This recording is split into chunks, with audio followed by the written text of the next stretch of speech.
សួស្តីបងប្អូននេះឆ្នាំនឹងស្រូវធ្វើស្រូវផ្លែល្អបងប្អូនហើយណាផ្លែទុន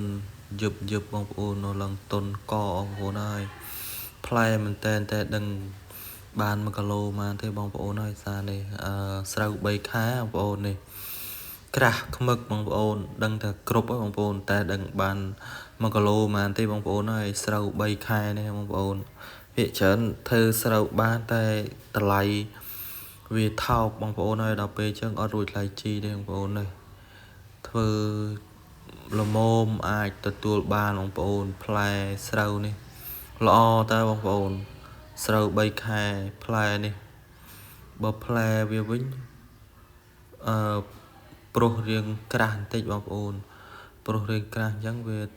អានេះវាគាត់ណាវាអត់តន់អូនឡើយបងប្អូនវាទៅដាក់ម្សៅចឹងណាបងប្អូនមើលនេះផ្លែដែរបងប្អូនឲ្យឆ្នាំហ្នឹងដឹងបាន1គីឡូមកទេបងប្អូនហើយដឹងរួចថ្លៃជីអត់ទេបងប្អូន